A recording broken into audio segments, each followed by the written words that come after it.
Theatre of Cruelty, a Discworld short story by Terry Pratchett. It was a fine summer morning, the kind to make a man happy to be alive, and probably the man would have been happier to be alive. He was, in fact, dead. It would be hard to be deader without special training. "Well, no," said Sergeant Colon, Ankh-Morpork City Guard, Night Watch, consulting his notebook. "So far we have cause of death as A. Being beaten with at least one blunt instrument, B. Being strangled with a string of sausages, and C. Being savaged by at least two animals with big sharp teeth. What do we do now, Nobby?"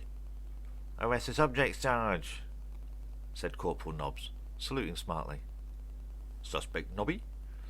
"Him," said Nobby, prodding the corpse with his boot. "I call it highly suspicious, being dead like that. He's been drinking, too. We could do him for being dead and disorderly." Colon scratched his head. Arresting the corpse offered, of course, certain advantages, but... "I reckon," he said slowly, "that Captain Vimes will want this one sorted out. You'd better bring it back to the watch-house, Nobby."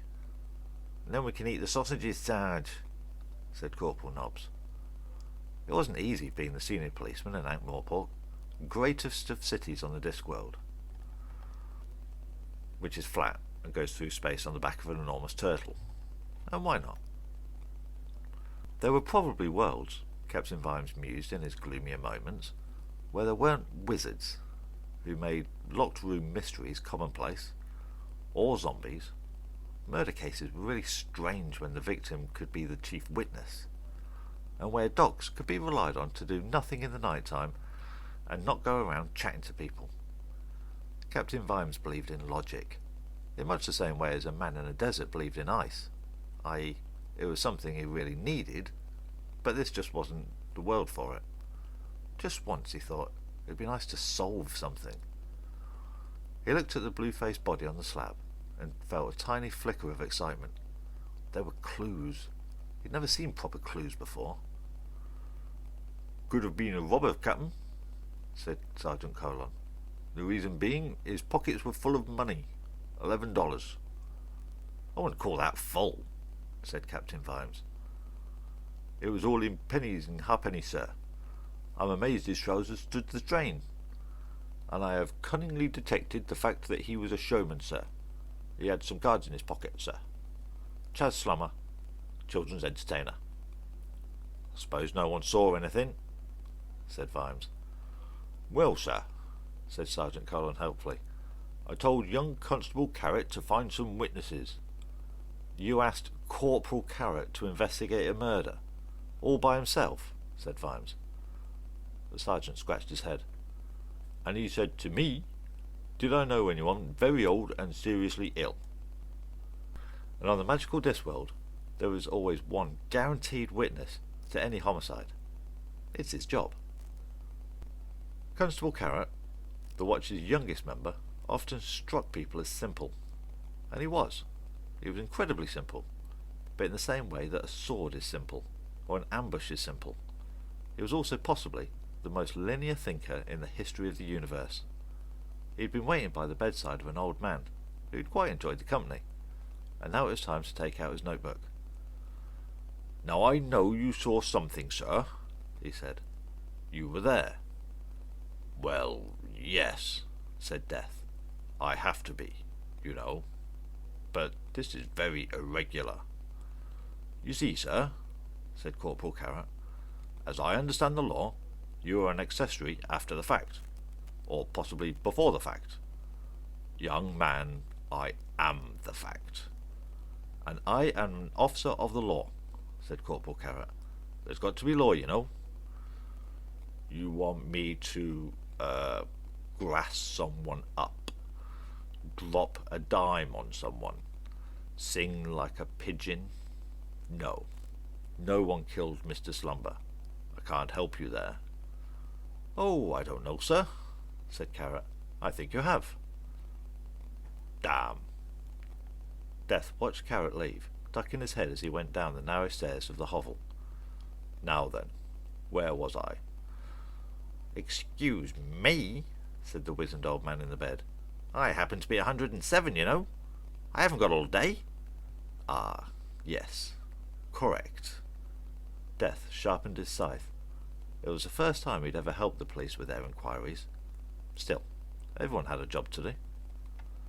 Corporal Carrot strolled easily around the town. He had a theory. He read a book about theories. You added up all the clues, and you got a theory. Everything had to fit. There were sausages. Someone had to buy sausages. And then there were pennies. Normally only one subsection of the human race paid for things in pennies. He called in at a sausage maker. He found a group of children and chatted to them for a while. Then he ambled back to the alley where Corporal Nobbs had chalked the outline of the corpse on the ground, colouring it in and adding a pipe and a walking stick and some trees and bushes in the background. People had already dropped 7p in his helmet. He paid some attention to the heap of rubbish at the far end, and then sat down on a busted barrel. "All right, you can come out now," he said to the world at large. "I didn't know there were any gnomes left in the world." The rubbish rustled. They trooped out.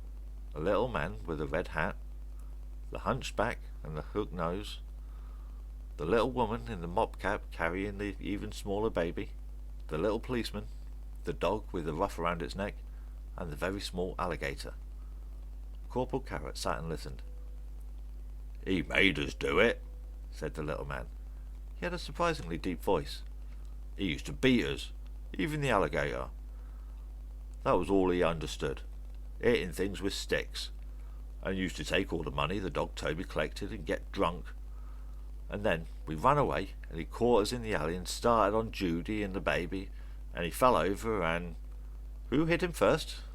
said Carrot. "All of us." "But not very hard," said Carrot. "You're all too small. You didn't kill him.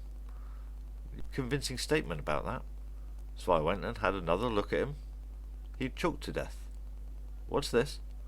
He held up a little leather disc. "It's a swazzle," said the little policeman. "He used it for the voices. He said ours weren't funny enough." "That's the way to do it," said the one called Judy.